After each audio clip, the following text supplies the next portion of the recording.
بسم اللہ الرحمن الرحیم۔ مشکلات کے وقت کی دعا۔ شروع اللہ کے پاک نام سے جو بڑا مہربان نہایت رحم والا ہے۔ اے وہ جس کے ذریعہ مصیبتوں کے بندھن کھل جاتے ہیں، اے وہ جس کے باعث سختیوں کی باڑ کند ہو جاتی ہے، اے وہ جس سے تنگی و دشواری سے وسعت و فراخی کی آسائش کی طرف نکال لے جانے کی التجا کی جاتی ہے۔ تو وہ ہے کہ تیری قدرت کے آگے دشواریاں آسان ہو گئیں، تیرے لطف سے سلسلہ اسباب برقرار رہا، اور تیری قدرت سے قضاء کا نفاذ ہوا، اور تمام چیزیں تیرے ارادہ کے رخ پر گامزن ہیں۔ وہ بن کہے تیری مشیت کی پابند، اور بن روکے خود ہی تیرے ارادہ سے رکی ہوئی ہیں۔ مشکلات میں تجھے ہی پکارا جاتا ہے، اور اسی بلیات میں تو ہی جائے پناہ ہے۔ ان میں سے کوئی مصیبت ٹل نہیں سکتی مگر جسے تو ٹال دے، اور کوئی مشکل حل نہیں سکتی مگر جسے تو حل کر دے۔ پروردگار، مجھ پر ایک ایسی مصیبت نازل ہوئی ہے جس کی سنگینی نے مجھے گراں بار کر دیا ہے،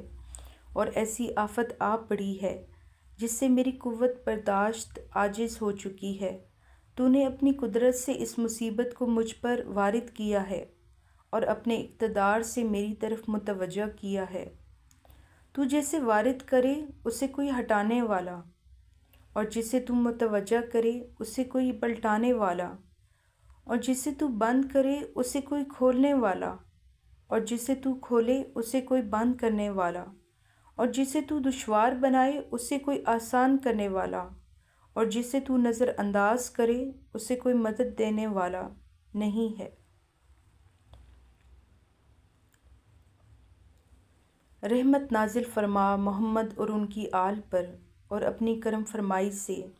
اے میرے پالنے والے میرے لیے آسائش کا دروازہ کھول دے، اور اپنی قوت و توانائی سے غم و اندوہ کھول دے، اور اپنی قوت و توانائی سے غم و اندوہ کا زور توڑ دے، اور میرے اس شکوہ پیش نظر اپنی نگاہ کرم کا رخ میری طرف موڑ دے، اور میری حاجت کو پورا کر کے شیرینی احسان سے مجھے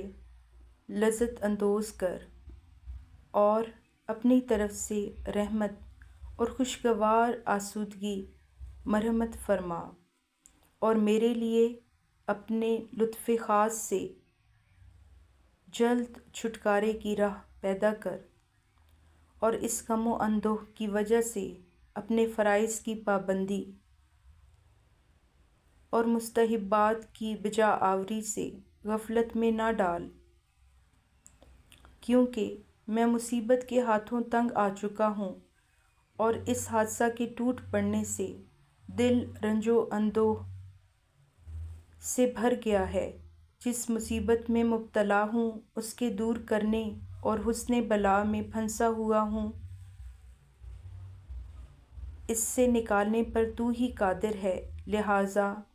اپنی قدرت کو میرے حق میں کار فرما کر، اگرچہ